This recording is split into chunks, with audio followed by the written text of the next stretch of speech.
Hola, ¿cómo están? Bienvenidas, bienvenidos a CNN Prime. Hoy vamos a conversar con el diputado Andrés Giordano del Frente Amplio, relevante entre otras cosas porque compite en el Distrito 9, ese apelecido distrito donde ya no va a ser candidato Daniel Jadue. Así es que mucho que conversar y que analizar de la contingencia, pero comenzamos con estos titulares. Hoy se inició el periodo oficial de propaganda electoral. Janet Jara encabezó una actividad en la que estuvo acompañada por Carolina Toá y Gonzalo Vinter, mientras que los comandos de José Antonio Kast y Evelyn Matei realizaron una serie de banderazos. En paralelo, el CERVEL informó que los habilitados para sufragar llegaron a 15.779.102 personas. El proyecto Dominga sigue con su flanco judicial abierto. Desde el Ministerio de Medio Ambiente aseguraron que la sentencia de la Corte Suprema no aborda el fondo del asunto y que aún hay recursos pendientes. Sin embargo, la empresa Andes Iron, propietaria de la iniciativa, indicó que se puso fin a más de 12 años de judicialización sin ningún sustento. Y en temas internacionales, una multitudinaria manifestación se realizó en Londres en medio de la visita de Donald Trump a Reino Unido.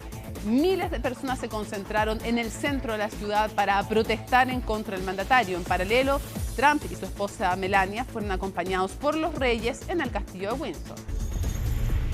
Y en el deporte, la U está en Perú a la espera del partido por la Copa Sudamericana. Los azules repetirían frente a Alianza de Lima la formación que derrotó a Colo-Colo el fin de semana por la Supercopa. Este va a ser el primero de los 14 partidos que los universitarios no podrán tener hinchada en las tribunas por la sanción ante los incidentes en Avellaneda. Todo esto y mucho más, aquí comienza CNN Prime.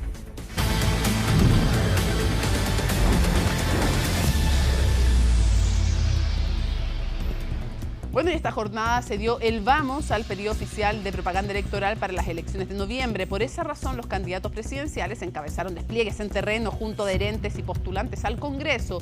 Sin embargo, algunos optaron por no tener actividades públicas, pero mañana van a asistir al Te Deum ecuménico, por fiestas patrias. Los detalles con Macarena Román.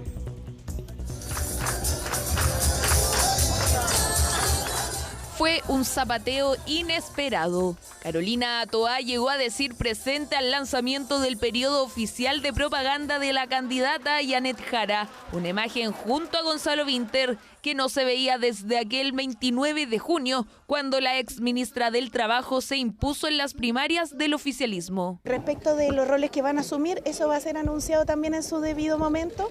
Hoy día lo que venimos fue a dar el inicio de la campaña todos juntos como corresponde. Un inicio que se dio con un llamado directo de Carolina Toá a quienes integran la centroizquierda y que han optado por apoyar otras opciones no a la carta oficialista y de la DC. Lo primero que quiero decir es que lo lamento, pero lo segundo es que en sus prioridades y en su balance fueron más importantes los acuerdos que tienen con la derecha que su pertenencia al progresismo. No tomen una decisión de la cual después se arrepientan. No piensen que esto no es relevante, porque después las personas se lamentan cuando eligen mal. Elección marcada por un inicio de la propaganda que se extenderá por casi 2 meses hasta el 13 de noviembre, es decir, 3 días antes de la contienda presidencial.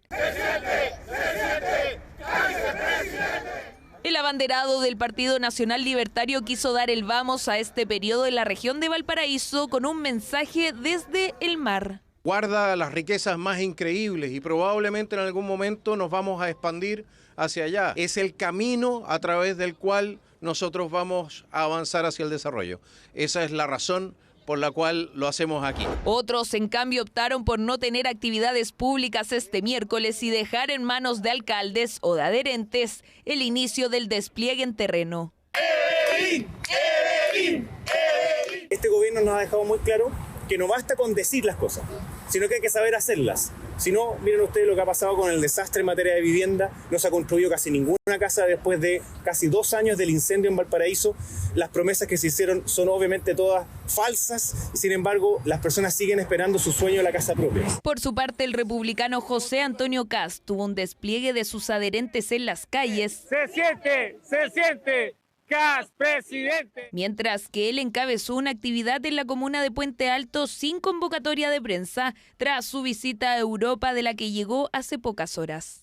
Hoy quisimos partir el periodo oficial de campaña aquí en Puente Alto, conversando con las personas que sufren en el día a día falta de empleo, falta de vivienda, falta de oportunidades, falta de seguridad. Chile merece mucho más que una mala gestión de gobierno. En tanto, el abanderado del PDG, Franco Parisi, y el independiente Harold May Nichols tuvieron despliegues en redes sociales. Este último comenzó de esta forma su periodo legal de propaganda por encontrarse fuera de Chile. Estoy en Toronto. Me vine para acá básicamente porque estoy seguro que acá en Canadá tenemos que seguir invitando a los inversionistas canadienses. Eduardo Artés, en tanto, dio el vamos a este periodo en Valparaíso. Marco Enrique Sominami, por su parte, no informó sobre actividades, pero su equipo sí comunicó que este jueves estará en Buin. Es decir, él, Artés y May Nichols serán los candidatos ausentes del Te Deum ecuménico, fijado como es tradición todos los 18 de septiembre. Seguimos avanzando en las noticias de este 17 de septiembre para hablar del proyecto Dominga, porque la Corte Suprema declaró inadmisibles los recursos de casación presentados por el gobierno en contra de este proyecto. Se allana entonces el camino para Dominga, pero aún quedan instancias, dicen, para prolongar su judicialización. ¿Están así o no? Bueno, Natalia Muñoz nos cuenta. Nuevo capítulo en el interminable camino judicial de Dominga. La Corte Suprema reactivó el proyecto rechazando los recursos presentados por el Servicio de Evaluación Ambiental y los opositores a Dominga contra la sentencia de diciembre de 2024 del primer Tribunal Ambiental, que ordenó al Comité de Ministros votar nuevamente. Pero todavía no es la última instancia y nuevamente se enfrenta la compañía con el Ejecutivo. La Corte Suprema, con toda claridad, ha entregado certeza jurídica. Dominga cumple a cabalidad con toda la normativa ambiental vigente. Tras 12 años de judicialización sin ningún sustento, comienza una nueva etapa, con más de 2.500 millones de dólares de inversión y 30.000 puestos de trabajo para la región de Coquimbo. Sobre una arista es que la Corte Suprema ya, digamos, toma la... Claro, porque la Corte Suprema es efectivamente el máximo tribunal y por lo tanto sobre esa línea, esa arista, efectivamente ya no caben más recursos, pero hay otras instancias y otros recursos que todavía están pendientes de decisión. Aunque con distintos argumentos, el gobierno y Andes Iron, la compañía a cargo de Dominga, interpretan que el Comité de Ministros no debería volver a votar. Es importante aclarar que aquí el fallo de la Corte Suprema no ordena la realización de un nuevo Comité de Ministros. Eso se descarta de plano. El Comité de Ministros ya tomó una decisión en enero de este año. Eso sí, hay quienes interpretan que se debe reunir nuevamente la instancia. La Corte Suprema dice que el Comité de Ministros tiene que resolver nuevamente, dado que el fallo del Tribunal Ambiental queda firme. Sin embargo, el Comité de Ministros ya se pronunció por segunda vez en forma negativa respecto al proyecto en enero del año 2025. A mi entender, el Comité de Ministros debiese nuevamente pronunciarse y debería hacerlo de acuerdo al marco que le fijó el Tribunal Ambiental de Antofagasta, es decir, con muy poco margen para rechazar el proyecto. No ha fallado sobre el fondo del asunto, es decir, que no ha fallado sobre finalmente la resolución respecto del proyecto Dominga de forma definitiva. Ordena al Comité de Ministros, que es la autoridad competente para calificar el proyecto en estas condiciones, para que nuevamente resuelva los recursos relativos a participación ciudadana, cuestión que ya hizo el 14 de enero de 2025. Y esa tercera instancia de votación fue donde no asistieron ministros, donde con subrogantes el proyecto fue rechazado nuevamente. Parlamentarios, por su parte, interpretaron que la instancia sí se debe votar por cuarta vez. Y emplazamos al gobierno a cumplir, una vez más, en tiempo y en forma, el desarrollo del Comité de Ministros, para de esta manera proteger un ecosistema único en el mundo, como es el archipiélago de Humboldt, como es Punta de Choros. Aquí lo único que queda es comenzar a producir en nuestra región de Coquimbo, específicamente en la comuna de Liguera, a producir en este gran proyecto minero que va a traer crecimiento económico, crecimiento local y especialmente puestos de trabajo, que es lo que nosotros necesitamos. Yo llamo al gobierno a detener sus maniobras dilatorias. Loop judicial que no termina y que seguro no ha visto su parte final. Para el próximo 30 de septiembre se reagendó la audiencia en que se va a revisar la contienda de competencia reclamada por el equipo de abogados que asesora al gobernador de Santiago, Claudio Rego. En paralelo, la tramitación de la solicitud de desafuero en su contra sigue en curso. El informe es de Miguel Ángel Araya. Un pie de cueca que probablemente lo bailó más tranquilo y quizás con un zapateo más ligero. Y es que el gobernador de la región metropolitana, Claudio Rego, recibió un nuevo respiro legal luego de que el juzgado de garantía de Antofagasta aplazara la revisión de la contienda de competencia reclamada por su defensa para el próximo 30 de septiembre. Es decir, recién a fin de mes se definirá qué corte continuará el proceso en su contra. Además, el tribunal también acogió la solicitud de los abogados de Orrego en cuanto al levantamiento de la reserva de la carpeta judicial, por lo que ahora podrán tener acceso a los escritos ingresados durante la tramitación de la causa y las resoluciones adoptadas por el tribunal. Eso es lo que espera mi abogado y concuerdo con ellos. Así que, como lo he dicho muchas veces, dejemos que mis abogados se dediquen a los temas legales. Yo estoy dedicado a aquello para lo cual me eligieron, que es trabajar con la gente. Hoy día estamos en medio del 18 inaugurando fondas en la región metropolitana. Mira, yo voy a estar tranquilo cuando termine todo y demostremos mi inocencia, pero mientras tanto los temas particulares de los juicios se los entregamos a los abogados y nosotros nos dedicamos a lo que más importa hoy día, que es celebrar el 18 de manera segura en Santiago. Pero no todo podía ser perfecto para el equipo del gobernador de Santiago, ya que según definió la Corte de Apelaciones de Antofagasta, la tramitación de su solicitud de desafuero fue reanudada a pesar de estar pendiente la definición de la contienda de competencia. Y es que hubo quienes consideraron la reclamación de Orrego como un intento de dilatar su eventual desafuero. Incluso hubo algunos roces durante la audiencia de este miércoles por el trato que se estaba dando entre intervinientes. No lo conozco al señor Colombara como para que nos estemos tuteando o conversando de manera animada. Y así como trato de señor defensor, colega, o al señor Tolosa, que es el señor querellante, creo que ese respeto también se tiene que mantener de manera que sin ánimo de empatar, creo que aquí simplemente hay una litigación, son alegaciones, el tribunal ya ha resuelto, lo demás, bueno, la molestia, cada uno tendrá que asumir lo que ocurrirá en cada caso. Y ahora, ¿cómo podría impactar en la causa el alzamiento de la reserva de la carpeta judicial? El tribunal ha resuelto levantar el secreto y reserva sobre la carpeta judicial. Distinta es la carpeta investigativa que está a cargo del Ministerio Público y a donde se practican las diligencias y se contratan las diligencias.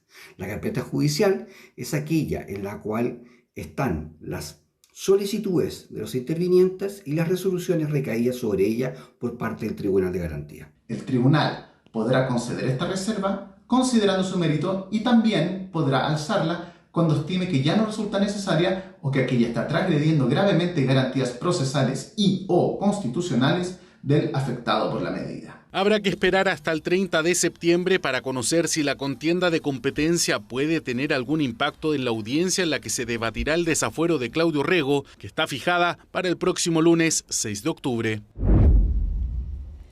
Ya, y ahora sí empezaron las celebraciones de fiestas patrias. Todo comenzó anoche con el pie de cueca del presidente en Parque O'Higgins. Y de hecho, hoy se inauguraron hartas fondas. María Luisa Carrión con todos los detalles.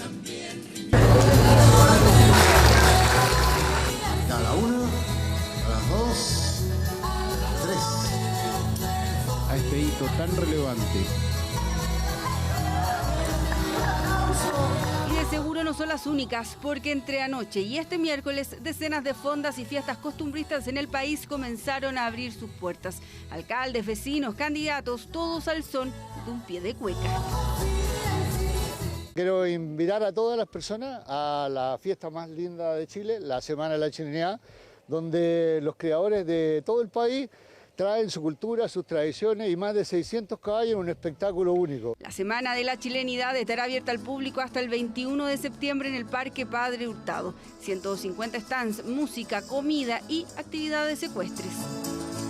Tenemos visitas de distintas comunas de lo largo de Chile que vienen a mostrar sus artesanías, así que también vengan a conocerlos, sepan que esta fiesta está preparada para ustedes, estamos con muchas medidas de seguridad. Una fiesta maravillosa que es esperada por todos los chilenos Estamos muy contentos también de poder traer el campo a la ciudad. Van a ser 5 días del 17 al 21 de septiembre. Los esperamos desde las 11 de la mañana hasta las 10 de la noche. Hay espectáculos para toda la familia. Es un panorama muy entretenido. En el Parque Estadio Nacional también comenzó la fiesta. La Fonda Corazón de Chile estará recibiendo al público hasta este domingo. Ofrecen una gran ramada al aire libre con mucha música, juegos tradicionales y un ambiente familiar. En Ñuñoa somos ambiciosos y esperamos ser la fonda más grande de Chile y todo indica que así va a ser. Tenemos 5 días con la mejor parrilla, viene Américo, Stanley, Garras de Amor, Santa Feria, la Guambalí, Pollo Fuente, por lo tanto hay una parrilla completa.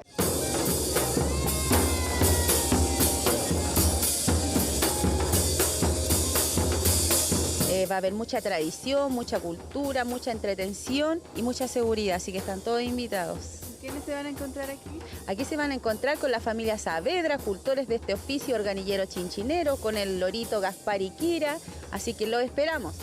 ¿Dónde? En el Parque Inés de Suárez, donde las celebraciones serán este 18, 19 y 20 de septiembre entre las 12 y las 10 de la noche. Sabemos que les ha ido bien a la venta, pero todavía quedan disponibles, así que pueden entrar a la página web de nosotros, providencia.cl, y ahí va a salir el banner donde puedan ir a comprar nuestras entradas. Los vamos a estar esperando, son más de 15.000 personas al día las que van a estar acá, así que tenemos espacio de sobra para que ustedes vengan y lo puedan pasar bien en familia. Desde la delegación presidencial hemos coordinado el conjunto de eventos masivos y fondas que tenemos en la región metropolitana, tanto desde el punto de vista de las fiscalizaciones previas, en el caso de esta y del resto de las fondas, con la Superintendencia de Electricidad y Combustible, con la Seremi de Salud, y podemos dar garantías de que cumple con todos los estándares para recibir a la comunidad, para recibir a las familias. ¿Qué viene ahora? Solo festejar en familia y con sus seres queridos, bailar un buen pie de cueca y comer una rica empanada mientras celebramos al país y nuestras tradiciones. Bueno, y hay algunos que desde ayer están celebrando y de manera profesional. Vamos a ir hasta las fondas del Parque O'Higgins. Está ahí, con Felipe Hernández para conocer el ambiente del primer día de celebraciones. Casi te vemos bailando, Felipe Hernández. No sé si nos puede escuchar. Mira la cara de extrañeza que pone. No escucha nada, no tiene retorno, amigos. Yo le leo la mente, está diciendo no tengo retorno, ¿por qué me dan el pase si no tengo retorno? Mira tu celular, Felipe, te mandaré un WhatsApp para avisarte que ya estás al aire. Casi bailando. Ay, vamos a tratar de restablecer. ¿Estoy al aire o no? Estás en el aire, Felipe. Es que no te escucho absolutamente nada, porque acá la verdad es que se está viviendo de todo en las fiestas del Parque O'Higgins, en las fondas del Parque O'Higgins, y de verdad que la gente ya está muy, muy prendida. En las puertas acá se abrieron a las 3 de la tarde. 3 de la tarde, día miércoles, día hábil, y la verdad es que no importó absolutamente nada porque parece que todo terminó antes en los trabajos y se vinieron todos para acá, para el Parque O'Higgins, porque desde muy temprano comenzó a llegar muchísima gente. Se espera al menos entre 50 a 80 mil personas por día las que comenzaron entonces a llegar en esta jornada. Jornada que en lo musical, bueno, van a abrir los juegos Leo Rey con toda la cumbia, el ex vocalista de la noche, que va a traer una fiesta absolutamente brígida, como él dice, sobre el escenario del Parque O'Higgins. Mientras tanto, ya debería haber comenzado las clases de cueca en el cuecódromo, que está también ubicado aquí a un costado del Parque O'Higgins, de las fondas del Parque O'Higgins, donde se está justamente viviendo toda esta locura, porque de verdad que lo están pasando increíble. Mira, de hecho, me voy a acercar, solamente me voy a acercar aquí a este grupo. ¿Cómo están, chiquillos? Súper bien, ¿y tú? ¿Súper bien? Sí. Bien, pues aquí estamos pasándola bien. Obvio. ¿A qué hora llegaron? Hace como media hora. ¿Media hora? Sí. Ya, o sea, han vivido poquito, pero se ha disfrutado, Intenso, todo súper bien, el ambiente. Yo no pensé que iba a estar tan lleno. ¿Habías venido antes? Al Parque O'Higgins no, nunca. Ya, nunca. ¿Primera vez? Primera vez. Va a estar Leo Rey, ¿lo van a esperar, me imagino? Obvio, por él vengo. Leo Rey. Sí, lo vamos. Preparado para toda esta época, compadre. Sí. La cumbia full. Sí, escuchando toda esta época, para prepararse para este momento. Hace 2 meses ahí. Oye, ya, aquí hay que pegar en los cachos. ¿Cómo han estado los precios? Mira, nos fuimos a dar una vuelta para testear, claro, obvio, y llegamos justo acá, donde la normita, ¿ya? Y nos hicieron un precio. Ah, buenísimo. De 2 terremotos por 7 lucas. El más barato que hemos encontrado por ahora. Ya. Pero súper bien, yo creo que igual la gente va regateando, como que se da esa oportunidad con la gente. Entonces yo creo que es súper bien igual. Qué bueno. Sí, súper. Chiquillos, sigan disfrutando, que estén bien, pásenlo bien. ¿Viste? Mónica, de verdad, esta situación, acá, de verdad que está muy entretenida. Ah, mira, acá hay todo un... Mira, te quiero mostrar una... le vamos a pedir permiso aquí al amigo que viene con la reja. Hola, ¿cómo están? ¿Cómo estás? Te veo con la bandera de México. Así es. Me imagino que de acá no eres. No, soy de México. Ah, ok. ¿Eres de México? Así es. Llevo 10 días aquí. 10 días. ¿Y qué te ha parecido todo? Súper bien. Yo fui a Puerto Natales, ¿ya? Fui más a Torres del Paine, soy más de ecoturismo, ¿ya? Pero este ya es mi último día aquí en Chile. Mañana ya vuelo a México. Ah, pero bueno, te vas a despedir conociendo las fiestas patrias acá. Ahora sí que de pura casualidad llegué aquí. Yo no tenía pensado llegar aquí, pero dije, bueno, ya estoy aquí, me voy de fiesta. Sí, la verdad, muy bien, muy padre, todo. La gente ha sido muy amable conmigo. He conocido mucha gente que le gusta mucho México, que ha viajado, y entonces la verdad me siento orgulloso de eso, que se llevan tienen una buena idea de México en general. ¿De dónde eres específicamente? Querétaro. De Querétaro. ¿Te trajeron amigos para acá, me imagino, no? ¿O llegaste solo? No, yo llego solo, yo viajo solo. Desde hace 5 años viajo solo. Ya. Entonces me dijeron, si ya estás ahí, ve a... ¿Cómo le dicen aquí? Ajá, digo, ve ahí, vas a encontrar un evento y ahí vas a hacer amigos. Y yo, bueno, yo estoy aquí. Acá nosotros te ponemos nota en el colegio, en los liceos, del 1 al 7. Ustedes le ponen del 1 al 10 o del 0 al 10. Así es. La nota. Así es. 5 es reprobable, 6 es le decimos de panzazo. ¿Ya? Que pasas una materia. De suerte el 6. Prácticamente es, profe, aquí hay unos dulces, páseme. O le regalo algo, páseme, por favor. ¿Y esta fiesta, qué nota tiene? ¿Cómo? ¿Qué nota le pones? ¿Del 0 al 10? No, pues yo creo que sí sería un 10. La verdad, mira, algo que envidiamos, yo creo que ahorita ya que vi, es que en México normalmente nada más festejamos un día. 15 de septiembre para el 16. Y aquí que es 5 días, dije, no manches, el mexicano estaría a gusto. Lo que intentamos el mexicano es beberlo de 5 días en un solo día. Pero, no, sí, 5 días es bastante padre. Increíble. ¿Tu nombre? Omar Chávez. Omar, muchísimas gracias, que esté muy bien. Un saludo a Benegua, allá en la quinta región, para adentro. Vale, muchas gracias, amigo.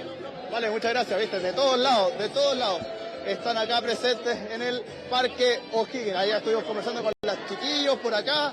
A ver, voy a acercar un poquito más por acá para ver si es que podemos conversar con más gente. Hola, ¿cómo están? Bailando, disfrutando. No hablo español. No hablo español. Pero yo soy de México, igual que mi cabrón de allá. ¡México! Sí, pero esto es internacional. Sí, de intercambio acá. Ah, ¿estás de intercambio? Sí. ¿Y qué te ha parecido la fiesta? Cabrona. ¿Sí? Sí, a huevo. ¿A huevo? A huevo. Oye, ¿primera vez que pasa unas fiestas patrias chilenas acá? Sí, la primera vez. ¿Sí? Él también, él es de Alemania. ¿Tú eres de Alemania? Alemania, sí. ¿Qué te ha parecido todo? How do you like it or no? ¡Chile! Ya, vale, chiquillos, vale, chao. Ya, ¿ves? Ahí está Mónica, todo el disfrute de la gente acá en el Parque O'Higgins. Puertas que van a estar abiertas hasta las 2 de la mañana en la jornada del día de hoy. Ya mañana retoman al mediodía. Felipe. Con todo, artistas, cuecas, de todo aquí en el Parque O'Higgins. ¿Te escucho, Mónica? ¿Dónde están los chilenos? Aparte de ti, no hay chileno en esta fonda. No, aquí estoy haciendo patria. Estoy haciendo patria aquí.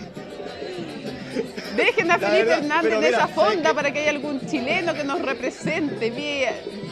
Bueno, oye, también con la contento camiseta tu amigo atrás. ¿Dónde? ¿Acá? ¿O allá atrás? Todos. Por allá atrás. No, es que ¿sabes qué? De verdad, mira, hace un rato nosotros nos subimos al escenario. ¿Ya? y de verdad que hay mucha gente bailando. Hay un DJ que está sobre el escenario y que ha mantenido a la gente de verdad muy prendida.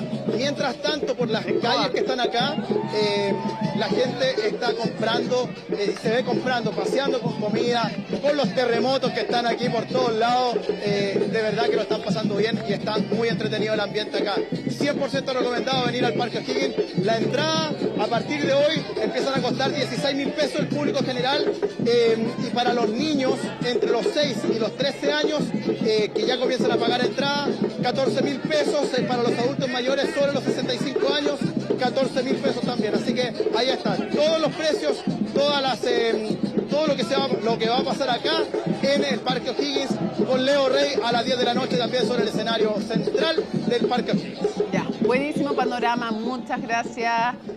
Felipe, vuelve sano y salvo y sano. Ya, y bailando. Yo sigo bailando acá. Nos vemos. Chao. Chao. Ya.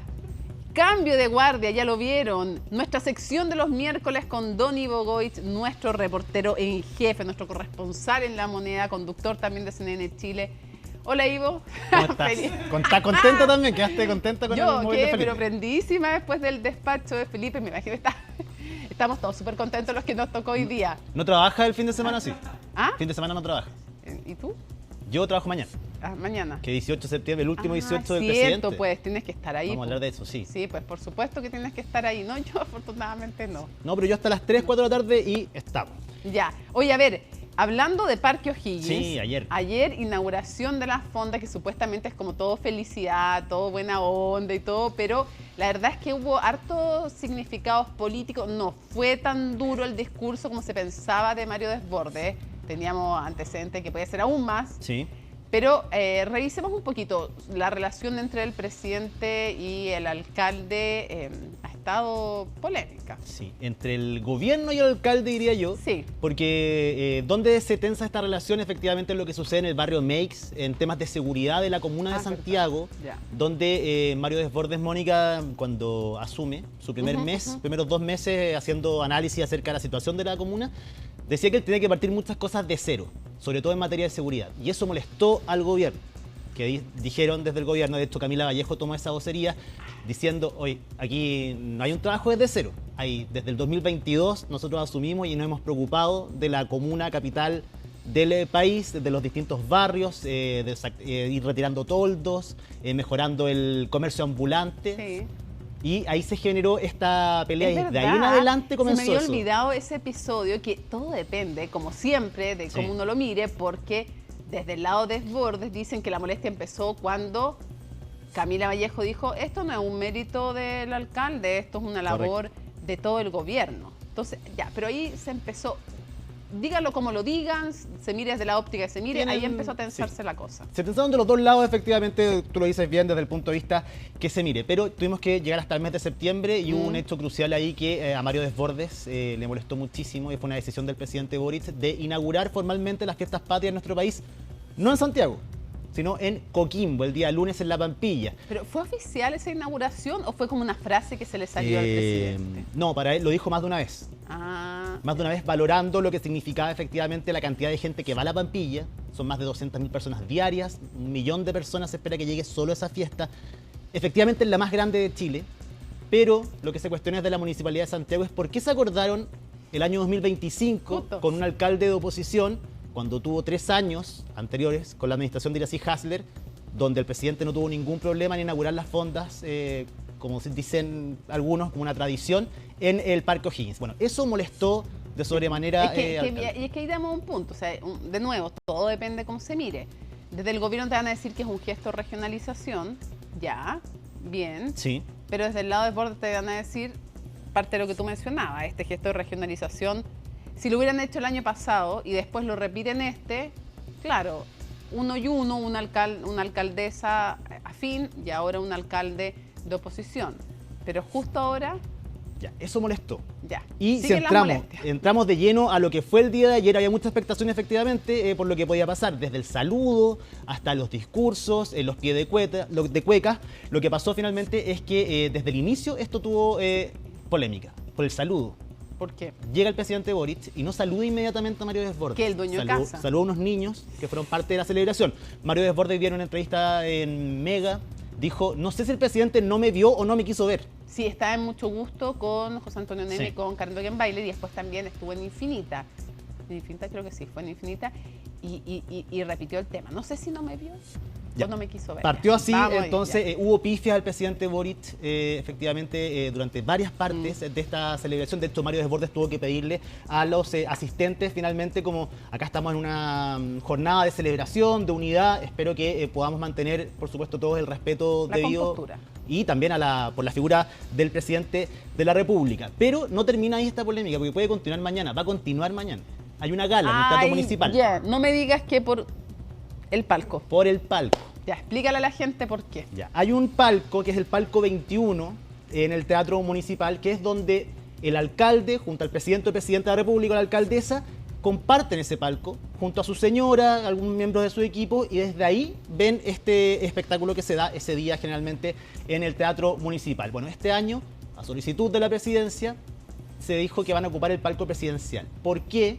Porque el presidente va con Violeta, con su hija, y necesitan efectivamente un poco más de espacio. Eso fue la versión que se les dio a la alcaldía de Santiago. Bueno, está muy enojado Mario Desbordes, dice que nadie, nunca en la historia de Chile, desde que se hace esa gala, había pasado que un presidente no compartiera ese espacio con ¿Salvo? el alcalde. Salvo... no, él dijo ¿Lo que... dijo? No, después agregó en otra entrevista que yo no sé si está en lo correcto o no, ¿Sí? yo te estoy contando lo que le escuché después, como en otra derivada. Sí, no, quedó harta de vida, sí. Ya, dijo, salvo Augusto Pinochet. Dijo que había ocupado el palco presidencial. Era el último sí, que lo que había era el último ocupado. que lo había ocupado, sí. Y ese es un ejemplo que efectivamente le debe doler también. Con algo... Sí, yo encuentro que debería sentarse con el alcalde. Si siempre se sientan ahí, ya... Bueno, y va a tener el espacio también para su hija. Efectivamente, siempre se están adaptando las cosas para el presidente, las actividades que, Y está bien va que con se su hija. adapten. Y está bien, ayer tenía un Pero- camarín, por ejemplo, específico. Pero ¿para qué van a seguir escalando esta polémica? ¿Y hasta dónde Yo puede creo- llegar? Sí, yo creo que sería... O sea, estamos en fiestas patrias. No sé. Bueno, en fin. Ya hay molestia, están todos molestos. Así que mañana va a seguir, vamos a ver qué pasa el día de mañana. Sigamos avanzando en otros Avancemos. temas. Dimos a conocer ayer, Mónica, que el presidente Oye, de la no, República... déjame destacarlo, porque esta fue una exclusiva de Ivo Goich que no se la pudo guardar hasta cambio de guardia, porque si no dejan de ser exclusivas. Si alguien- Hay periodistas muy buenos también que... Sí, pues entonces había que golpear, y fue un golpe porque el primero que contó esto que les va a contar, Ivo Goich, fue él. Así es, ya está prácticamente listo el viaje del presidente de la República a Italia y está muy, muy avanzado ya la reunión, la audiencia solicitada por la presidencia de la República al Vaticano para poder generar este encuentro entre el Papa León XIV y el presidente de la República, Gabriel Boric. Hasta ahora, si el presidente no se reunía con con el sumo pontífice, hubiese sido el único presidente desde el retorno a la democracia que no lo hizo en ejercicio. Así que igual Con un tenía un peso. pontífice. Con un sumo pontífice. Ah, es Todos. toda razón. Patricio Elwin, Eduardo Frei, Ricardo Lagos, Michelle Bachelet en sus 2 periodos y Sebastián Piñera en sus 2 periodos fueron recibidos en el Vaticano por el sumo pontífice que estaba en ejercicio. Y no lo hizo con el Papa anterior. No lo hizo y ahí está, no se dieron, bueno, hay también un problema No fue al de... funeral de gente. tampoco. Tampoco fue, pero cambiaron las circunstancias y ahora es el momento para hacerlo. Efectivamente, esto estaba previsto que esta reunión fuera con Francisco, pero efectivamente su salud se fue deteriorando rápidamente y pararon los encuentros también y se frenó eso. Pero ahora dicen desde el Vaticano que hay un interés recíproco muy importante y que valoran mucho la posibilidad de que sea el presidente Boric quien se junte con ellos porque el Papa latinoamericano, recordamos que tiene, bueno, es estadounidense, O sea, sí, pero nosotros como... queremos que sea Tiene más nacionalidad cercano. peruana, así que sí. ¿qué tanto? Ya. Ha venido a Tiene Chile. DNI. Sí, Sí, ha venido a Chile y conoce eso hace que quiere potenciar el rol que tenga América Latina en este momento, el contexto mundial bien convulsionado. Sí, pues. Y que América Latina pueda tener una voz en general. Y el gobierno de Chile está muy bien visto en comparación con otros líderes latinoamericanos que hemos visto o países donde no está muy estable políticamente. Bueno, Chile está bien visto. Por el y- tema de Ucrania también, que ha tenido una postura el Vaticano, también puede Y haber eso ahí. explica el interés finalmente también de poder reunirse con el presidente Boric. Mediados de octubre es la fecha que nosotros tenemos confirmado va a ser.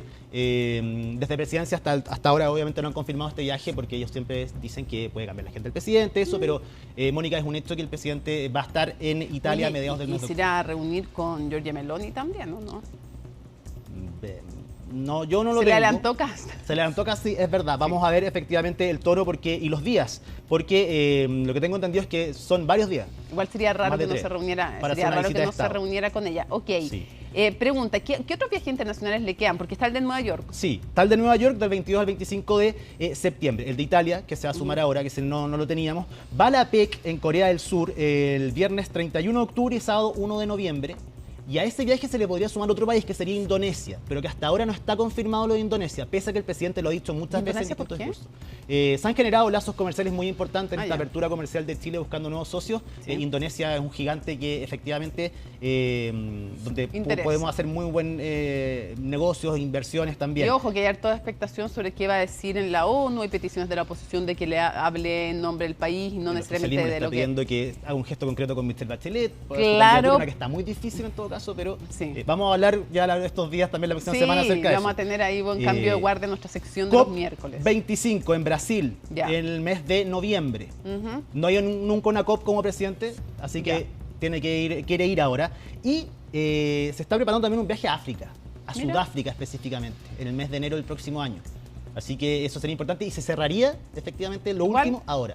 Me huele todo esto a la construcción de un legado internacional y un comienzo de posicionamiento, creo yo, que es algo que sus asesores añoran para el presidente cuando sea expresidente. Solo en estos viajes que te dije son 4 continentes distintos, así que ya es prácticamente una gira mundial los 6 meses que le quedan al presidente, que se va a las 9:50 de la mañana, parte del avión el próximo lunes 22 a Estados Unidos. ¿Contigo? Sí, con nosotros, con la prensa también, y los ministros que lo acompañan. Hasta ahora tenemos confirmado que Antonio Orellana, Maysa Rojas y bueno, el canciller Alberto Van Claren se suman. Pregunté en los económicos y no van ni el ministro de Hacienda ni el ministro de Economía a este viaje. Ya. Pero tiene la PEC más adelante, así que yo diría que se van a ir incorporando. Y llegamos el viernes 26 a las 6 de la mañana de vuelta a Chile. Ya. O sea, tú trabajas trabaja el viernes. No, creo que no. No está conversado todavía, pero estimamos que no. La tirana, ya. Oye, aparte que te vamos a tener con cambio de guardia nuestra sección, así como Dirección La Moneda los lunes con Macarena y con Colomba. Quiero preguntarte lo último antes que nos acabe el tiempo. Reapareció Carolina Toá hoy día, Fiestas Patrias, lanzamiento oficial de la campaña de Janet Jara.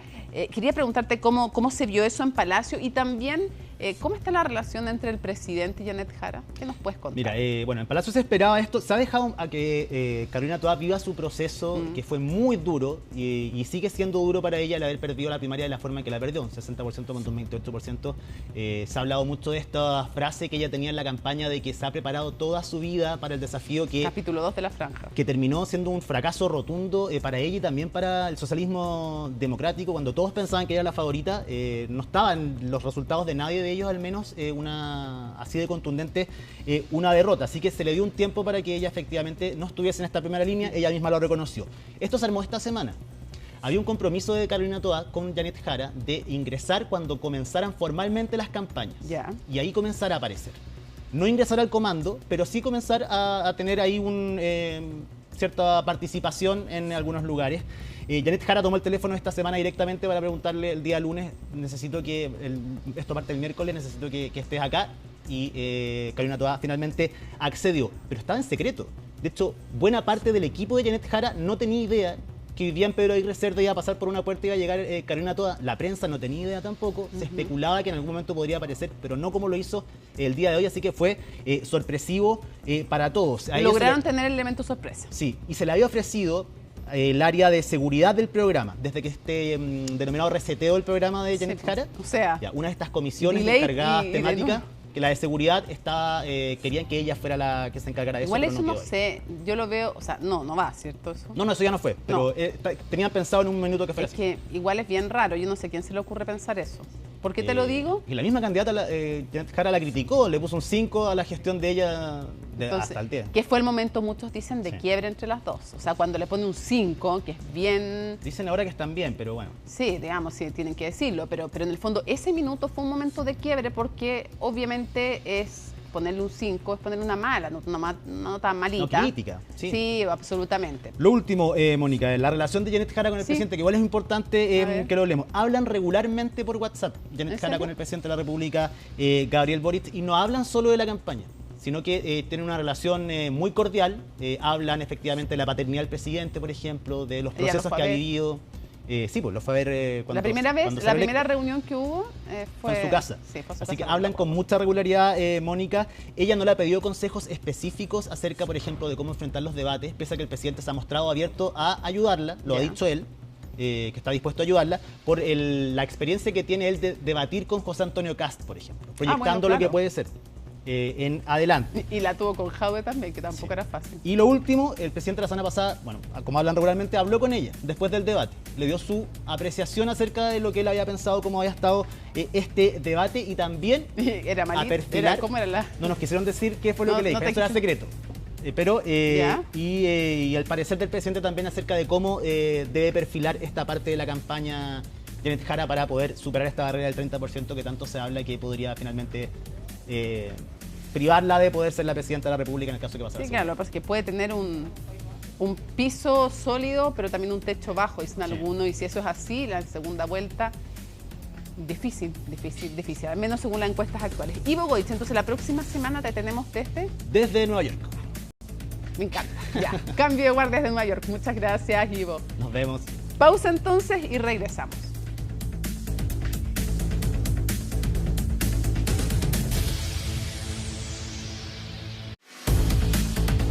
Tu seguro de auto está en Consorcio. Está presentando CNN Prime. ¿Por qué es tu auto? Asegúralo en Consorcio.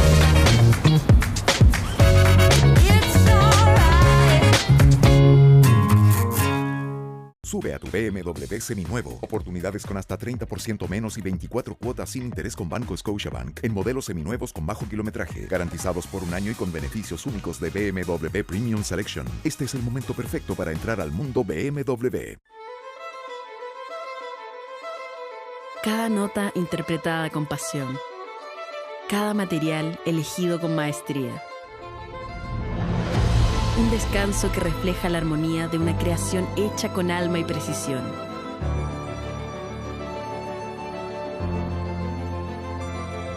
Atelier, el arte de lo esencial.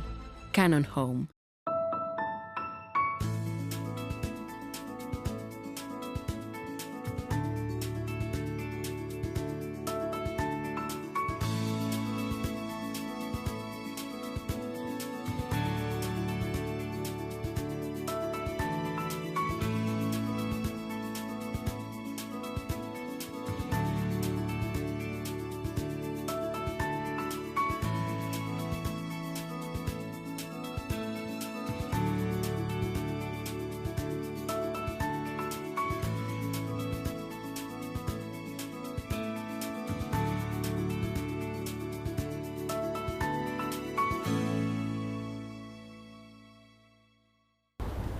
Y es mal servicio. Espero que el servicio de seguridad de tu empresa sea mejor.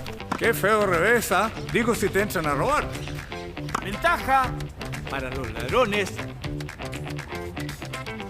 A este hombre le falta seguridad. A su empresa también.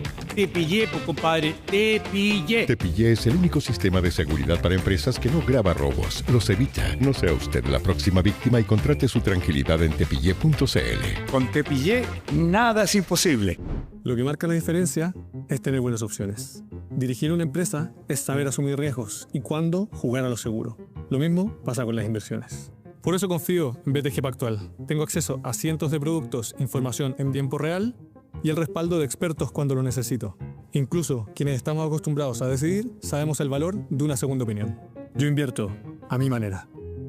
Comienza hoy y abre tu cuenta en BTG Pactual.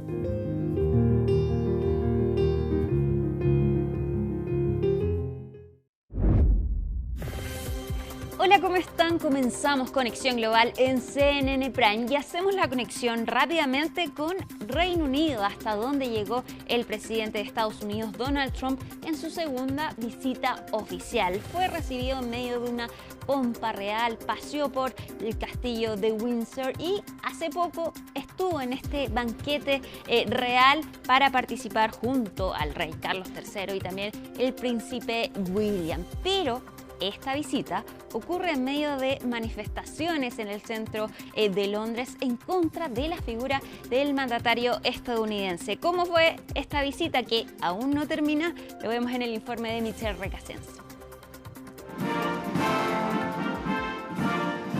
Con alfombras rojas y protestas fue recibido Donald Trump.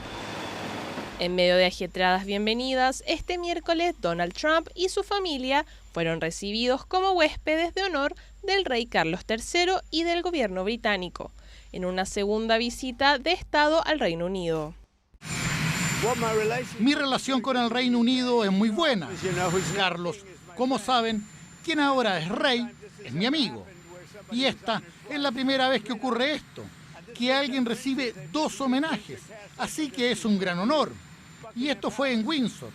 Nunca antes habían usado el castillo de Windsor para esto. Durante este miércoles, Trump y su esposa Melania fueron parte de diversas ceremonias, visitaron la capilla de San Jorge y la colección real en el castillo de Windsor. Sin embargo, la visita no ha estado libre de polémicas. Desde que aterrizó en el viejo continente, el mandatario fue recibido con multitudinarias protestas, polémicas y señalamientos por viejos vínculos con el delincuente sexual Jeffrey Epstein. Estoy aquí simplemente porque me desagrada todo lo que Trump y su administración representan en todo el mundo. Es horrible, son demasiado influyentes. Debería ocuparse de los asuntos de su país y no interferir en los de otros países, especialmente en Gaza. Debería dejar de armar a Israel. Está matando a niños y periodistas.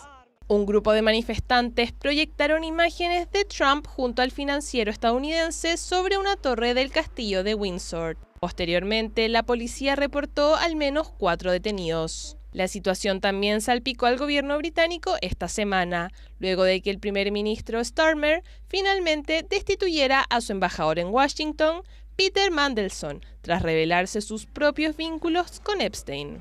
El día terminó con una cena de gala en el castillo de Windsor, donde el rey alabó el trabajo de Trump en la solución de conflictos. Nuestros países están trabajando juntos para apoyar esfuerzos diplomáticos cruciales, uno de los cuales no es el menos importante, señor presidente, es su propio compromiso personal de encontrar soluciones a algunos de los conflictos más insolubles del mundo con el fin de asegurar la paz. Juntos hemos hecho más por la humanidad que cualquier otro par de países en toda la historia. Juntos debemos defender el excepcional legado que nos define.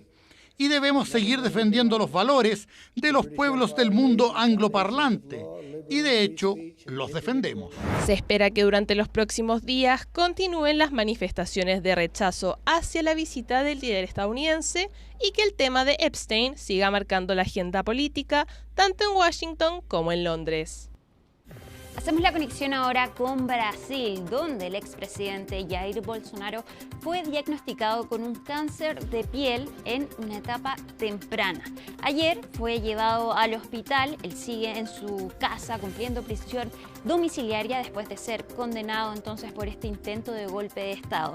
Fue al hospital debido a fuertes dolores, mareos y según se le diagnosticó sufre una anemia, pero además se informó respecto de distintas lesiones en su cuerpo que fueron entonces analizadas y falla entonces que los médicos determinaron que tiene un cáncer a la piel, pero precoz, que no lo va a obligar a un tratamiento por ahora, pero sí a evaluaciones periódicas. Escuchemos lo que dijo el médico de Jair Bolsonaro. Se extirparon 8 lesiones. Sabíamos que una no era cancerosa sino fibrosis y que las otras 7 lesiones eran sospechosas de cáncer de piel. De estas lesiones, 2 dieron positivo. Vamos ahora a Estados Unidos, donde ayer les contábamos que el sospechoso, el detenido por el asesinato de Charlie Kirk, finalmente fue formalizado, 7 delitos y, según los fiscales, van a pedir una pena de muerte en contra de Tyler Robinson, a quien ustedes ven en imágenes entonces en la corte. Sin embargo, también los fiscales dieron a conocer más detalles respecto de los mensajes que habría intercambiado con la persona con la que vivía. Según los fiscales, describieron a esta persona como un hombre biológico que mantenía una relación con Robinson. A esta persona entonces le confiesa que asesinó a Charlie Kirk y cuando se le pregunta por qué lo hizo, él responde que ya había tenido suficiente de su odio y hay odios que no se pueden justificar. Este es el último episodio de ataques que se enmarcan dentro de la violencia política en Estados Unidos, un tema que vamos a analizar en Conexión Global Prime. Y es por eso que les queremos mostrar un adelanto de la conversación que tuvimos con Cristian Farías, abogado y periodista que vive en Estados Unidos, respecto del debate además sobre la tenencia de armas en Estados Unidos. Escuchemos. Ya se ha establecido que si uno tiene el derecho a defenderse a sí mismo con un arma teniéndola en la casa, hace unos años la Corte Suprema extendió este derecho a lugares públicos, pero ahora la pregunta es si es que lugares públicos como universidades, hospitales, estaciones de trenes, de buses, juzgados, etcétera, etcétera, son considerados lugares públicos donde se extienda este derecho. Y bueno, si hay un caso que realmente simboliza esta discusión tanto política como legislativa y judicial, es el caso de Charlie Kirk. Y terminamos con el recomendado de Conexión Global. Esta vez se trata de un reportaje de CNN en español de una mujer de 45 años, más bien de 64 años, cuyas hijas tienen 45 años y se reencontró por primera vez con sus hijas gemelas, quienes fueron robadas cuando estaban recién nacidas. Esto se enmarca dentro de estos niños robados en dictadura que fueron entregados en adopción. Es un reportaje que realiza nuestro compañero de CNN en español, Rafael Romo, y este reportaje lo pueden encontrar en la página de CNN en español. Terminamos Conexión Global en CNN Prime, pero ya viene la entrevista Prime de Mónica Rincón. Que esté muy bien. Chao.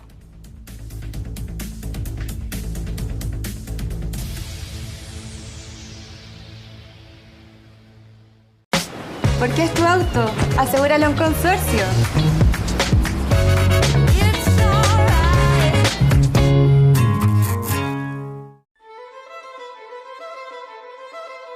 Cada nota interpretada con pasión. Cada material elegido con maestría. Un descanso que refleja la armonía de una creación hecha con alma y precisión.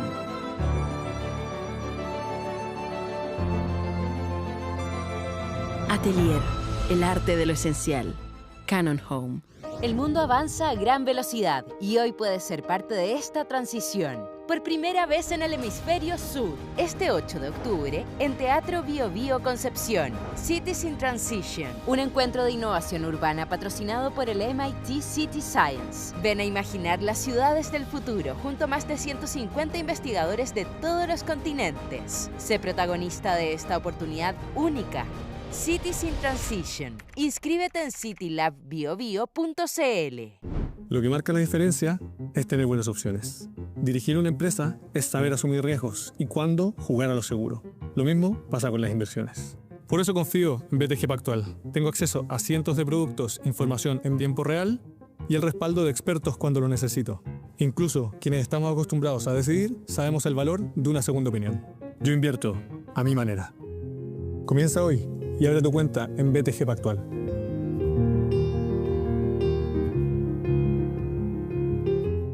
Sube a tu BMW seminuevo. Oportunidades con hasta 30% menos y 24 cuotas sin interés con Banco Scotiabank en modelos seminuevos con bajo kilometraje, garantizados por un año y con beneficios únicos de BMW Premium Selection. Este es el momento perfecto para entrar al mundo BMW.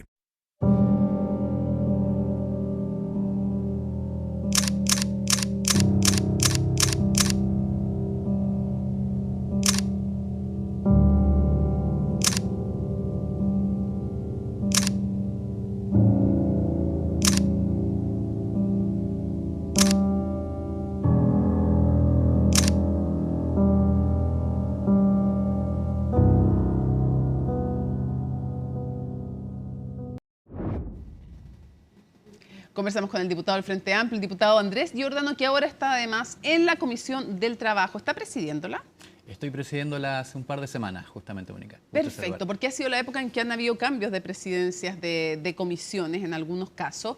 Y quisiera comenzar justamente con el tema del trabajo y cómo vio usted esta polémica entre el presidente de la República y el Banco Central.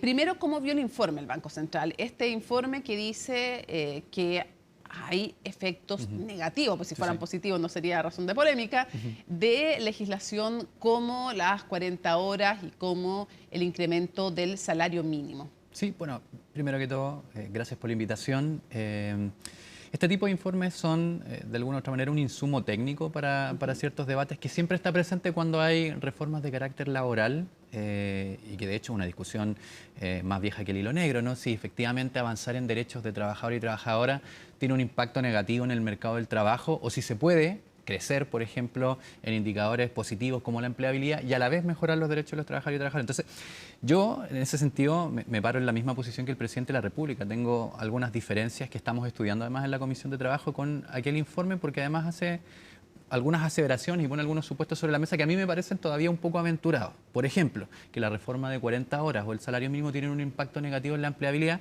cuando en el caso de la reducción de jornada, que se tramitó durante un par de años en esta legislatura y que además tuvo una discusión parlamentaria mucho más vieja, de 7 años, terminó aprobándose con una serie de gatillos precisamente para disminuir los impactos nocivos que podía tener particularmente en las pequeñas y medianas empresas, pero en todo el mercado laboral con una gradualidad de 5 años. Y de hecho, en lo concreto hoy día no tenemos 40 horas, tenemos 44, porque estamos esperando todavía 2 años más de proceso para que esto llegue, de hecho 3 años más para que lleguemos a las 40 horas. Ahora, si me permite puntualizarle 2 cosas que son las que han dicho también los expertos que sí respaldan, aquellos expertos que sí respaldan el informe del Banco Central han dicho 2 cosas. Lo primero, probablemente esos gatillos o esos seguros que usted hace alusión, que ayudaban a amortiguar el efecto de estas leyes sociales, por englobarlos bajo algún concepto al salario mínimo de las 40 horas, pudieran haber sido insuficientes, digamos. No inocuos, pero no inútiles del todo, pero insuficientes, dicen eso. Y lo otro que dicen es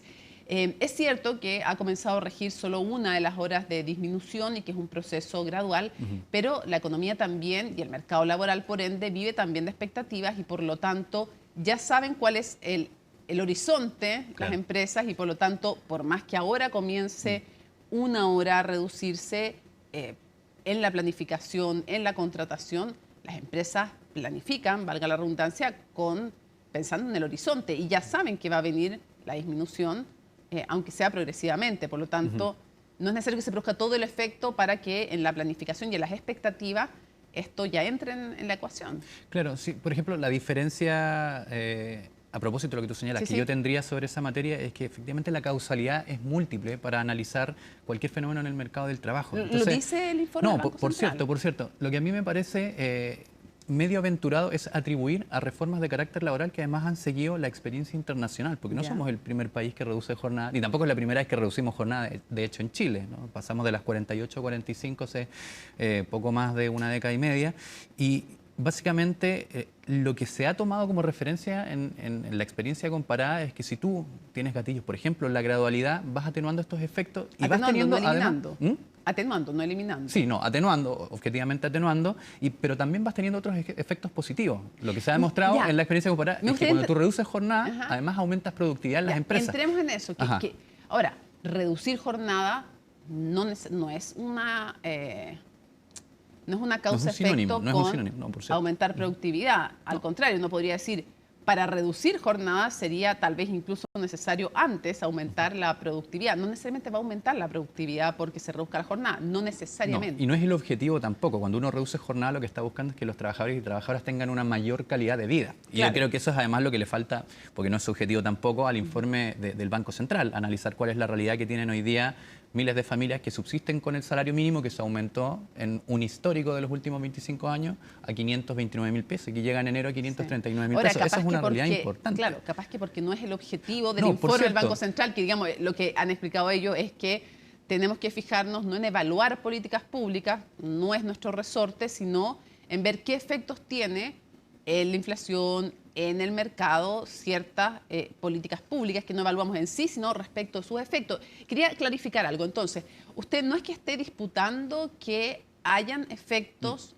negativos de las leyes sociales en la parte de el empleo.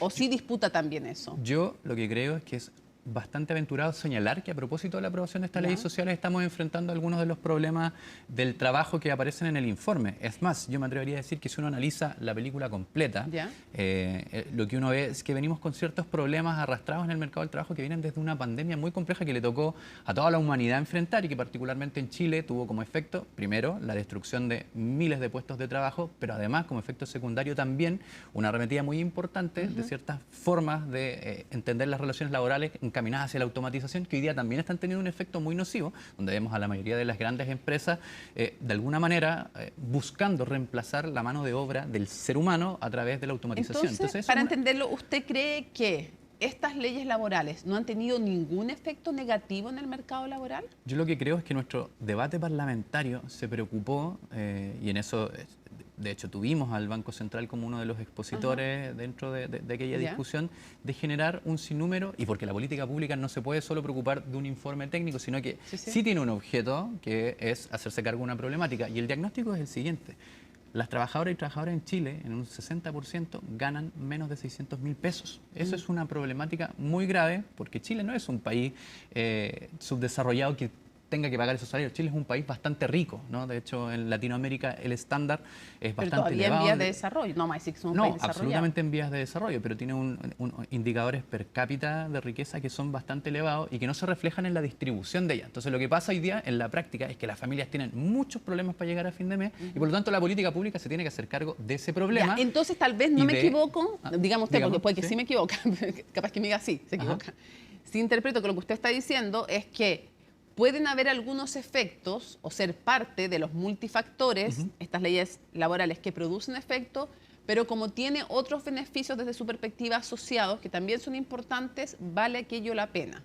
Lo que pasa es que, claro, toda política pública que tú realizas prioriza un objetivo y tiene eventualmente ciertos efectos. Lo responsable cuando tú haces una política pública de aumento del salario mínimo o de reducción de jornada es tener medidas que puedan paliar esos efectos que tú puedes considerar nocivos. Y en este caso, yo soy un convencido, porque estuve en ambas discusiones, la discusión de las 40 horas, la discusión del salario mínimo, también la discusión de la reforma de pensiones, que fue muy compleja, se tomaron todas aquellas medidas. Entonces, sí me parece un poco injusto atribuir a la discusión parlamentaria ya a la aprobación de ciertas leyes que hoy día le han cambiado la vida a muchísimas personas. Y yo lo veo día a día en el distrito número 9. Me quedo con esa de su impresión. ¿Le parece injusto atribuirle me parece que estas leyes laborales? Sin perjuicio que es un insumo para el debate y lo que yo creo es que tenemos que abordarlo. Yo como presidente de la Comisión de Trabajo lo que he comprometido es que además observemos este informe y escuchemos también al gobierno que ha hecho una defensa muy concreta de esos impactos también. Lo quiero pasar por varios temas que son de contingencia. ¿Cómo vio la polémica entre el alcalde Mario Desbordes y el presidente de la República? Uno por inaugurar, que no era la tradición, seamos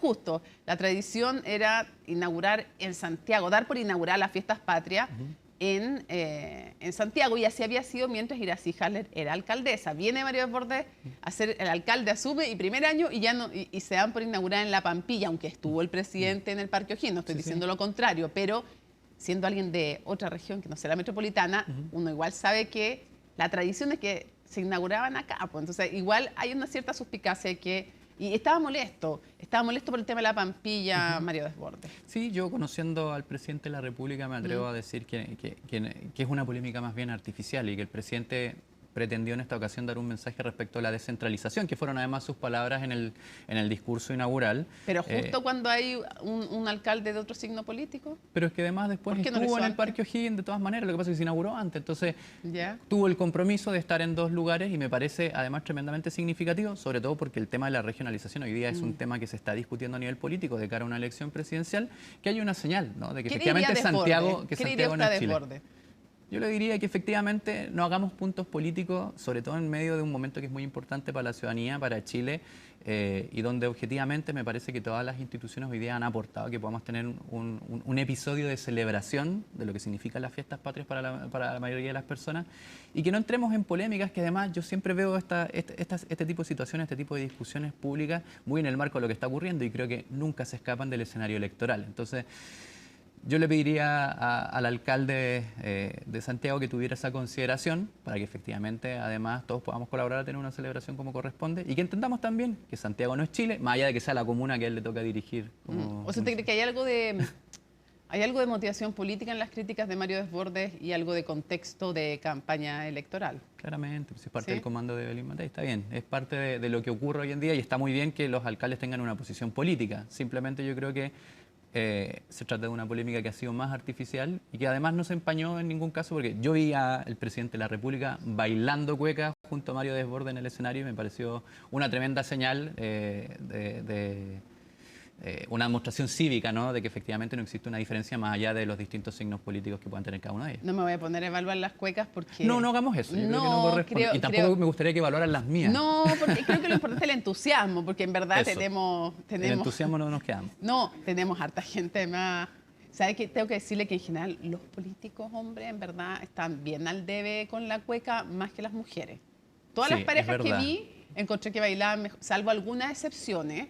Encontré que bailaban harto mejor las mujeres, pero en fin. Yo creo que Juan Sutil también... bueno, Evelyn Matei bailó absolutamente, digamos. Cuando se pensaba que Ricardo Lagos Weber no podía ser superado. Exactamente. Yo estaba preocupado por mis pasos de cueca, debo reconocérselo, hasta que había Juan Sutil bailando y eso me da una tranquilidad para la siguiente. Pero de nuevo, Evelyn Matei, súper bien. Sí. No, y además en comparación a su compañero de baile, muchísimo mejor. Sí, claramente. En fin, debo decir lo mismo, el presidente y su pareja, también la pareja...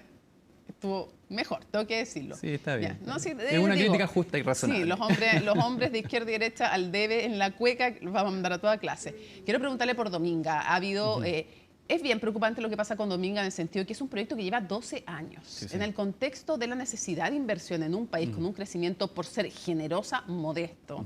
Modesto, estoy siendo generosa. Está todo el contexto de los permisos, está... pero parece... descabellado, honestamente, 12 años un proyecto, sea este u otro, para decir sí o para decir no de manera definitiva. Y lo que ha hecho la Corte Suprema es rechazar este recurso de casación, que en simple, los recursos de casación es como dejar a nulo. Y finalmente, desde la empresa se interpreta como que ya está el vamos para el proyecto, no es lo que interpreta el gobierno, que han más bien emitido comunicados, más que... salir a dar vocerías. Y yo le pregunto cómo ve usted, Dominga, y si usted respalda con el gobierno que todavía esto no está zanjado. O sea, yo, la verdad es que, como muchas otras resoluciones que han aparecido en el último tiempo, creo que las instituciones funcionan y uno tiene que respetar los fallos, particularmente los de la Corte Suprema. Creo que en ese sentido son categóricos respecto a este caso, más allá de la posición personal que uno pueda tener respecto del caso Dominga y los distintos entretelones que han habido en la historia de su tramitación. Pero yo creo que además, más allá del caso en particular, el gobierno ha hecho una serie de esfuerzos para que efectivamente no tengamos este tipo de trámites que exceden además el caso Dominga. Si objetivamente los proyectos de inversión en Chile están tomando mucho más de lo que debiesen y ha sido algo que ha sido abordado además por candidaturas presidenciales de diverso tinte político, y creo que en eso es una de las pocas cosas en las que cierta transversalidad hemos logrado construir en el Congreso. Entonces...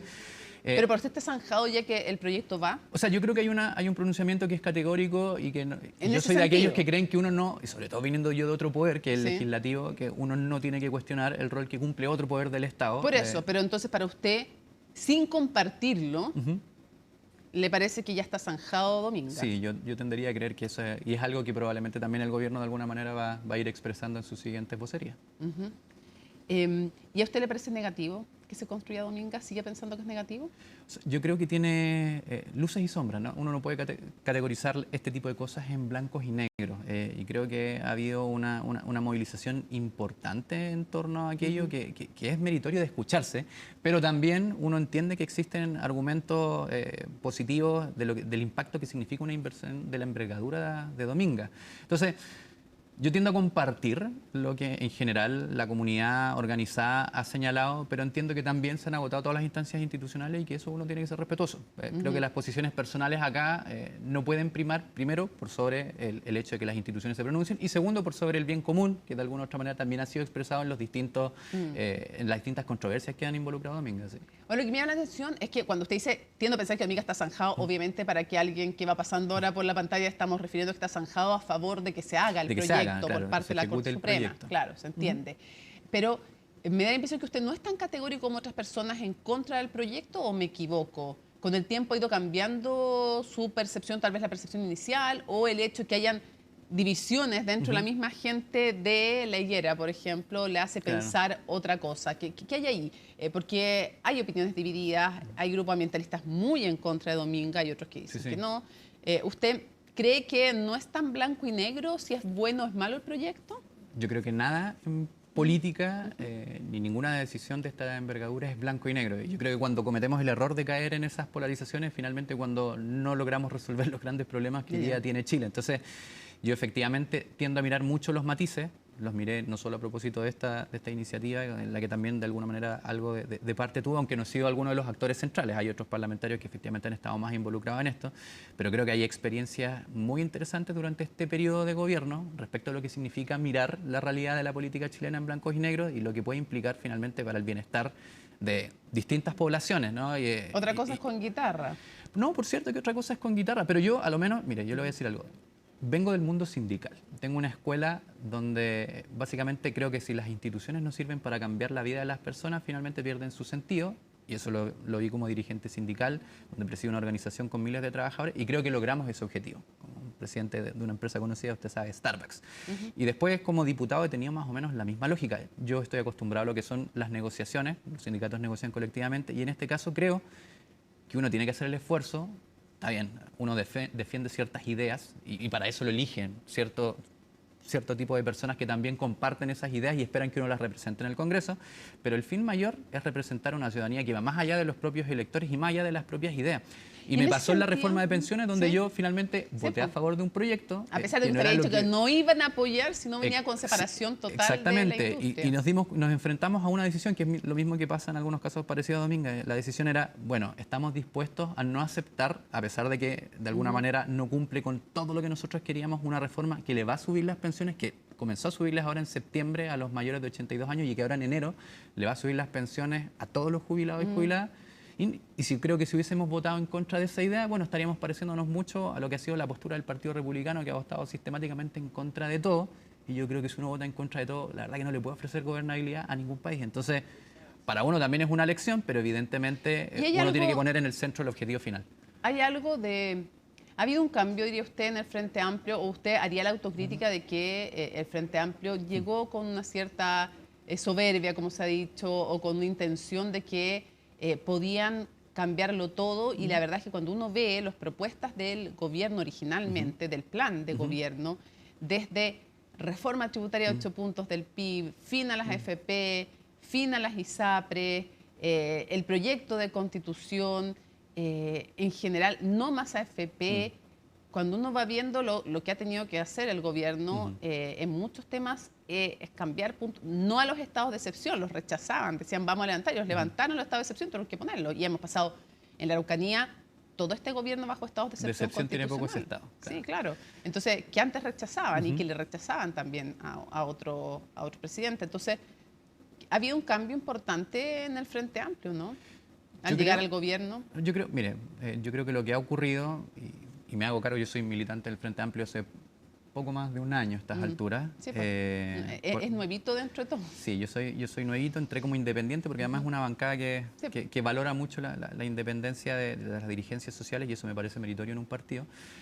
Yo creo que más que un cambio, porque creo que muchas de esas ideas y esas consignas hoy día siguen vigentes. O sea, si hubiésemos podido tener una mayoría parlamentaria, y no solo parlamentaria, yo creo que acá hay una cosa que es muy, muy importante, una mayoría social que apoyara el término de las AFP, como lo hubo en un momento en nuestro país. En el 2017 tuvimos movilizaciones gigantescas, ¿no? A propósito de terminar con el sistema, bueno, yo creo que un gobierno está llamado a llevar hasta el final lo que la ciudadanía está solicitando, pero también creo que un gobierno está llamado a, cuando se enfrenta a una circunstancia adversa en términos de votos parlamentarios, porque finalmente para avanzar con un programa, que uno lo compromete con la ciudadanía, que uno sale electo para eso, necesita los votos del Congreso. Sí, claro, pero usted está reconociendo también que hay ciertas ideas del Frente Amplio que no tenían mayoría social, como el No Más AFP. O sea, yo creo que cuando fueron presentadas tenían mayoría social, pero claro, entre medio tuvimos una pandemia, entre medio también tuvimos procesos constitucionales, donde a propósito de toda la controversia que hemos visto con las fake news, bueno, yo creo que quedan más o menos establecido que también esa manipulación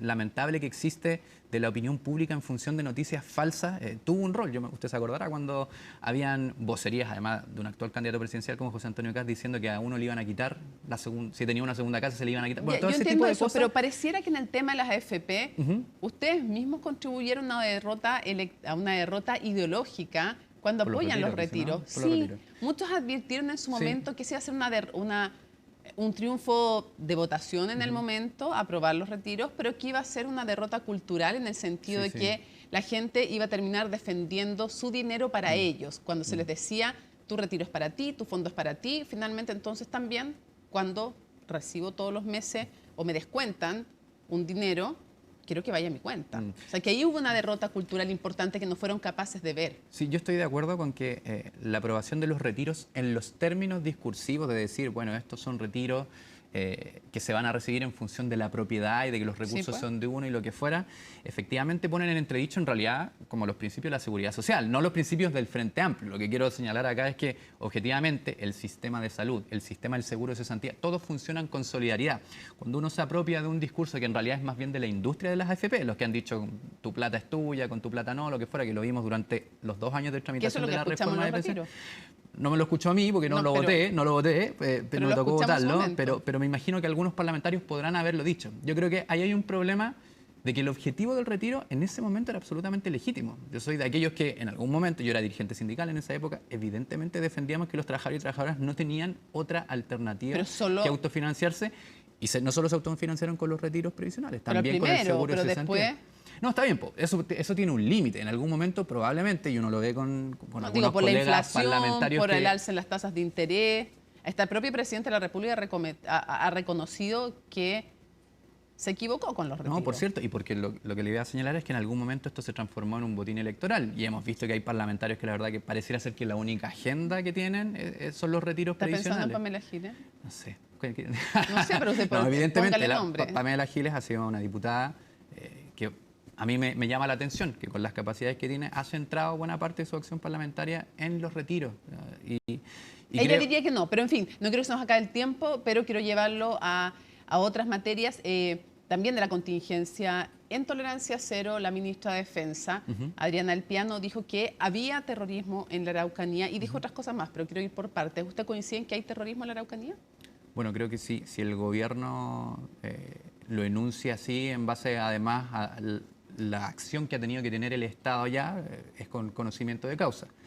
Y por lo tanto, ¿usted comparte que hay terrorismo en la Araucanía? O sea, me atrevería a decir que existen indicios objetivamente de actividades delictuales que hoy día han justificado, entre otras cosas, un estado de excepción desde la perspectiva de que el gobierno ha señalado, bueno, esta es la única manera que tenemos para actuar. Sí, pero yo no le estoy preguntando si está justificado el estado de excepción constitucional de emergencia en la Araucanía, sino que yo le pregunto, que en su opinión política, ¿hay terrorismo en la Araucanía? Tendría que mirar los antecedentes un poquito mejor porque no he conocido la entrevista en detalle que dio en Tolerancia Cero. Es que no necesita la entrevista para saber usted si usted cree que hay terrorismo en la Araucanía o no. Lo ha dicho el propio presidente de la República.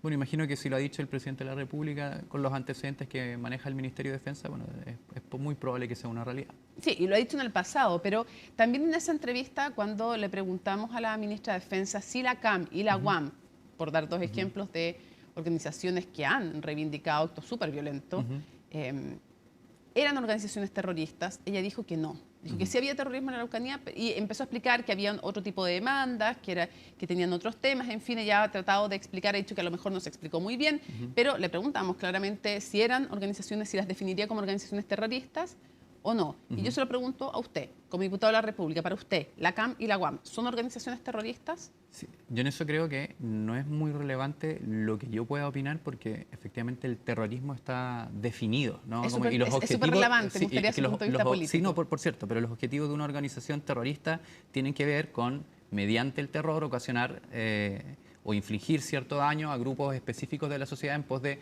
un objetivo que es muy distinto a los objetivos políticos. Es como hay una diferenciación ahí bien interesante y a mí me parece que es muy delgado el hilo, que permite distinguir una de otra cuando los métodos son violentos, porque eso sí lo son violentos, son delitos, tienen que ser perseguidos por el Estado cuando además afectan la integridad de la vida de terceros, incluso la convivencia de ciertos sectores, y para eso está el estado de excepción en la Araucanía.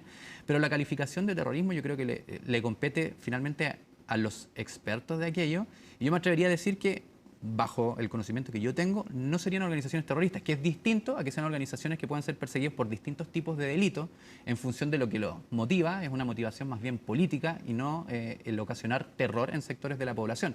Eso es una discusión medianamente semántica, pero yo creo que hace una diferencia cuando uno dice si una organización es terrorista o no.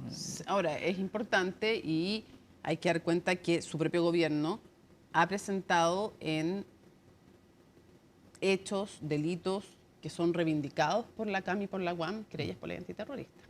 Sí, por cierto. Estoy al tanto de aquello y es finalmente alguna de las prerrogativas que tiene...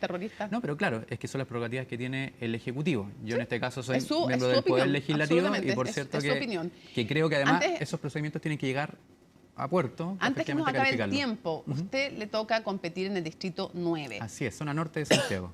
No necesariamente la gente sabe, pero en fin es importante contar que aquí ya no va Daniel Jadwe, no puede ser candidato y por lo tanto se complica el panorama para el oficialismo por varias cosas. Primero porque, Boris Barrera, que sí va como compañero de pacto, no de lista, pero en fin, él obtuvo 2,33% en su elección y fue el caudal de votos de Carol Cariola básicamente lo que le ayudó a salir. En su caso usted obtuvo 0,85% de los votos, pero competía con Maite Orsini, que no va ahora, no tiene por qué saberlo la gente, no va ahora, de alguna manera, eso siempre se llama técnicamente, no estoy cometiendo una falta de respeto, los arrastraron, en el sentido de que el caudal de votos, y esto pasa en izquierda y derecha. Y al frente, bueno, van a tener otros compañeros, evidentemente, como Carlos Cuadrado, César Valenzuela, pero no está ni Cariola, ni Orsini, y no va Daniel Jadwe, que uno podría prever que iba a tener un importante caudal de votos.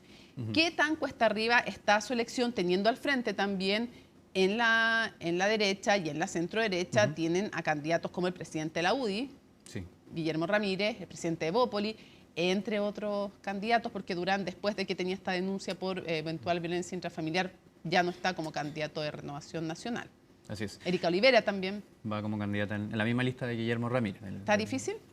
Mire, yo, dos cosas. Como una, efectivamente afecta a la competitividad de una lista que uno tenga un candidato menos. Sin embargo, mirando la mitad del vaso medio lleno, yo creo que es importante señalar que hay otros 7 candidatos en la lista que hoy día no tienen ningún problema con la justicia.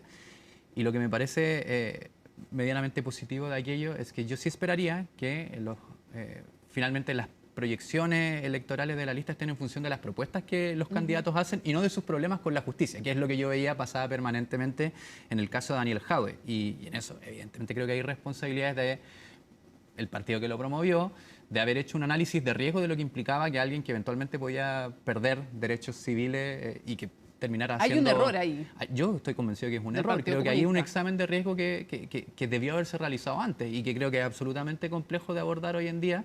Sin embargo... Pero antes que me diga el sin embargo, permíteme agregarle algo para saber si usted también lo comparte o no, porque se ha dicho en la discusión pública. Fue un error también, algunos han hablado, hay distintos calificativos, hacia la candidata Janet Jara, que había dicho claramente que prefería, y lo manifestó también ex ante y posteriormente, que ella prefería que se dedicara a su defensa.